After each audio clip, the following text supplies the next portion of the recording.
from NPS department, the student of GD Goenka University. So today we will discuss about the anti-malarial drug resistance and how can we prevent it. So first of all, we have to know how the drug resistance develop. So the development of the resistance of drug possess one of the greatest threat to the malaria control and results in increasing the malaria morbidity and the mortality.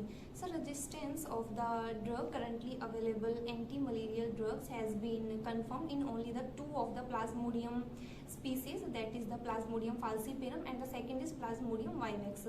So malaria parasites do not acquire the resistance by genetic transfer. From one parasite to the another parasite, the resistance arises from the spontaneous chromosomal point mutation or gene duplication. So what is the point mutation? So the point mutation is where a single genetic changes arises. So once the genetic changes arises, so it is the advantages for the parasite. They can survive easily in the presence of anti-malarial drugs also.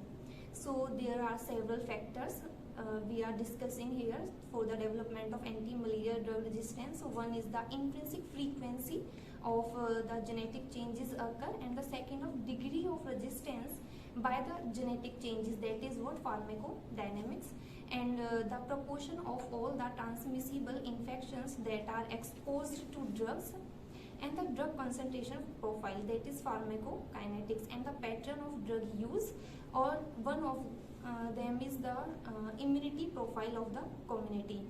So if a non-immune patient infected with a large number of parasites who receive the inadequate treatments either because of the poor drug quality and the adherence or vomiting of an oral treatment, so these are the patent source of the NOVA resistance.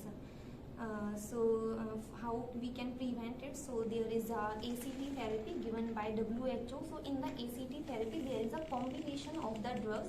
In this the artemisinin drug is used. So the artemisinin is one of the most important and the effective drug used in the anti-malarial drug resistance. So artemisinin and its derivatives have a powerful medicine effect known for their ability to rapidly reduce the number of Plasmodium parasites in the blood of patient with malaria. So the role of the artemisinin compounds is to reduce the number of parasites during the first 3 days. During the first 3 days of the treatment, and the role of the partner drug is to eliminate the parasite and cure the infection.